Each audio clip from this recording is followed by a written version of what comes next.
जो भी अफवाहें पैदा हुई थी वो सिर्फ प्रीमेच्योर अफवाहें थी। कुछ वीडियोज डिस्टॉर्शन करके बताए गए, वायरल किए गए थे, जिसका हम लोगों ने खंडन किया है। और अभी आपने यहाँ का माहौल देखा है, सभी लोग अपने आप तैयार हो गए कि हम लोग वैक्सीन लेंगे, हमारे बच्चों को वैक्सीन, हमारे पोता पोती को वैक्सीन देंगे।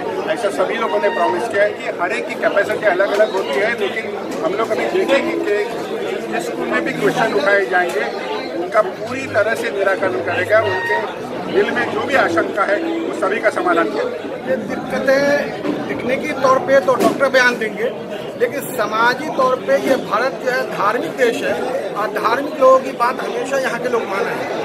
ऑल इंडिया उलमा इस तहरीक को जो आज यहाँ शुरू हुआ है, मुसलमानों के गली गली, मोहल्ले मोहल्ले, नक्कर पे वहाँ पे कॉर्नर मीटिंग करके मुसलमानों को समझाएगा कि ये हेल्थ के लिए, सेहत के लिए, तंदुरुस्ती के लिए बहुत ज़रूरी है, इसलिए अपने बच्चों का टीका कराओ और अल्लाह ताला मुहाफिज है।